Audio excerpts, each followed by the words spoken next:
Hello. मैं आशुतोष यादव आर्य modern public school के YouTube channel पर आपका स्वागत करता हूं।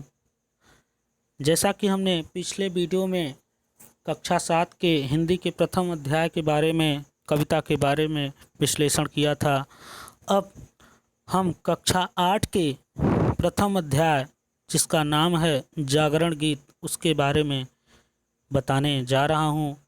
और वह गीत, वह कविता जिस महान कवि ने लिखा है उनका नाम सोहनलाल द्विवेदी है। हाँ, तो हम आपको बताने जा रहे हैं। उसके पहले हम आपको ये बता देना चाहते हैं कि देखिए, आप YouTube चैनल पर जब वीडियो को देखें तो चैनल को सब्सक्राइब, लाइक और बेल आइकन को क्लिक ज़रूर करें, जिससे कि जो वीडियो यहाँ से भेजी जाए वो आपको आसानी से आपको मिल जाए और जिससे कि आप उस वीडियो को देख सकें। तो हम इतना ही कहना चाहेंगे। और जिन भैया बहन के पास नोटबुक और बुक नहीं है वो मार्केट से जाके ले लें। तो चलिए हम अपने वीडियो के माध्यम से हम आपको कक्षा 8 के हिंदी के प्रथम अध्याय जागरण गीत पर ले चलते हैं। हाँ, तो हम कक्षा 8 हिंदी के जागरण गीत कविता के बारे में हम बताने जा रहे हैं। उसके पहले हम सबसे पहले ये महान कवि जिन्होंने इस कविता को लिखा है उनका नाम सोहनलाल द्विवेदी है। मैं उनके बारे में संक्षेप में कुछ बताना चाहता हूँ। देखिए, सोहनलाल द्विवेदी जी का जन्म 22 फरवरी सन 1906 ईस्वी को उत्तर प्रदेश के फतेहपुर जिले के बिंदकी नामक कस्बे में हुआ था। इनके पिता श्री वृंदावन प्रसाद द्विवेदी कर्मनिष्ठ ब्राह्मण थे। इन्होंने साहित्य वारिधि तथा डीलिट की उपाधि भी प्राप्त की। भैरवी गीत, पूजा गीत, प्रभाती, चेतना तथा युगाधार इनके प्रसिद्ध कविता संग्रह हैं। और इनकी मृत्यु जो है 1 मार्च सन 1988 ईस्वी को हो गई थी। यही इनका संक्षेप में जीवन परिचय है। अब हम आपको कविता के पंक्तियों पर ले चलते हैं। तो पहली 2 पंक्तियां हैं।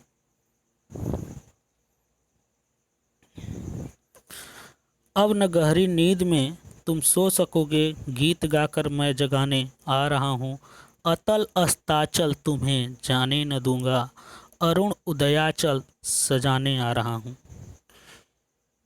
यानी कि अब न गहरी नींद में तुम सो सकोगे, गीत गाकर मैं जगाने आ रहा हूँ।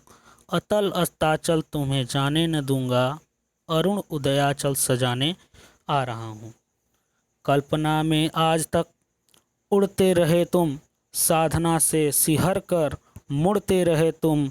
अब तुम्हें आकाश में उड़ने न दूंगा, आज धरती पर बसाने आ रहा हूँ। अर्थात कवि का कहना है कि अब मैं तुम्हें गहरी नींद में सोने नहीं दूंगा, मैं तुम्हें जगाने के लिए जागरण गीत तुम्हें सुनाने के लिए तुम्हारे पास आ रहा हूँ। अस्ताचल की गहराई अर्थात जीवन की बर्बादी की ओर तुम्हें जाने से रोकने के लिए, मैं आकर्षक उदयाचल को सजाने के लिए अर्थात तुम्हारे जीवन को आनंदित बनाने के लिए तुम्हारे पास आ रहा हूँ। तुम्हें अपने आप के विषय में यह अच्छी तरह से जानकारी होनी चाहिए कि तुम आज तक कल्पना की ऊंची उड़ान उड़ते रहे हो, परिश्रम से मुंह मोड़ते रहे हो, लेकिन अब मैं तुम्हें ऐसा करने नहीं दूंगा। अब तो मैं आकाश में उड़ान से नीचे धरती पर लाने तुम्हारे पास आ रहा हूँ। दूसरे शब्दों में तुम्हें जीवन की वास्तविकता बतलाने, समझाने के लिए तुम्हारे पास आ रहा हूँ।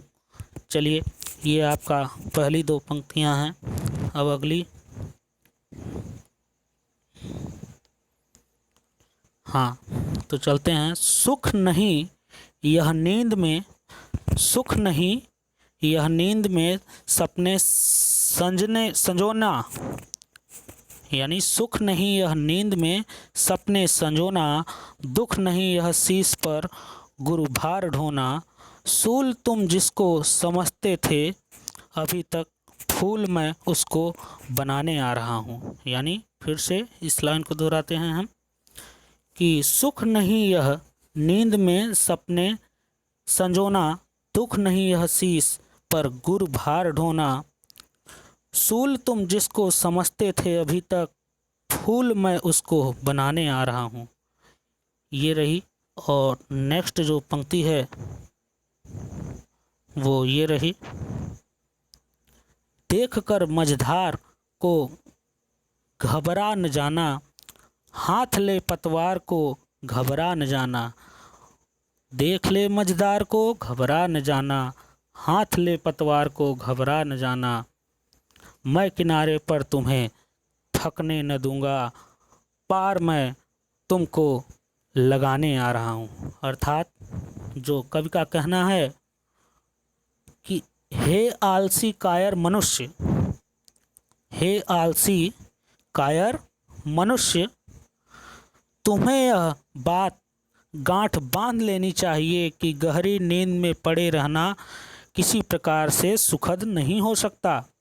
दूसरे शब्दों में यह हर प्रकार से दुखद और हानिकारक ही होगा। इस प्रकार दुखद ही होगा कि यह सिर का एक बहुत बड़ा बोझ बन जाएगा, उसे ढो पाना निश्चय ही असंभव होगा। अब तुम जिसे फूल अर्थात जीवन की कठिनता समझते आ रहे हो, उसे ही मैं फूल बनाने के लिए तुम्हारे पास आ रहा हूँ।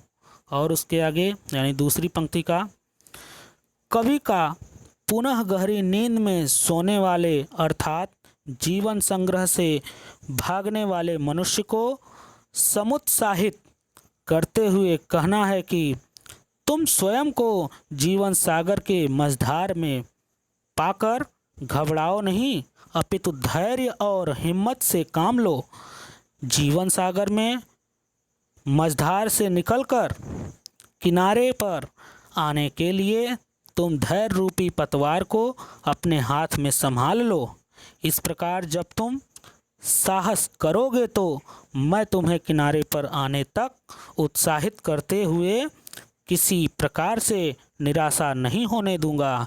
इस प्रकार मैं तुम्हें तुम्हारे जीवन सागर से पार लगाने के लिए तुम्हारे पास आ रहा हूँ।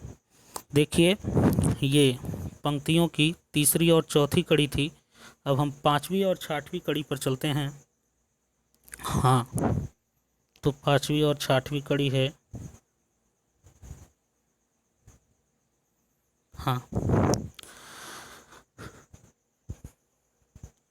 तोड़ दो मन में कसी बस सब श्रृंखलाएं, यानी तोड़ दो मन में कसी सब श्रृंखलाएं, तोड़ दो मन में बसी संकीर्णताएं, बिंदु बनकर मैं तुम्हें ढालने न दूंगा, बिंदु बनकर मैं तुम्हें ढलने न दूंगा, सिंधु बन तुमको उठाने आ रहा हूँ। और यानी लास्ट कड़ी, तुम उठो धरती उठे नभ सिर उठाए, तुम चलो गति में नई गति झंझनाए, विपथ होकर मैं तुम्हें मुड़ने न दूंगा, प्रगति के पथ पर बढ़ाने आ रहा हूँ। यानी तुम उठो धरती उठे नभ सिर उठाए, तुम चलो गति में नई गति झंझनाए, विपथ होकर मैं तुम्हें मुड़ने न दूंगा, प्रगति के पथ पर बढ़ने आ रहा हूँ।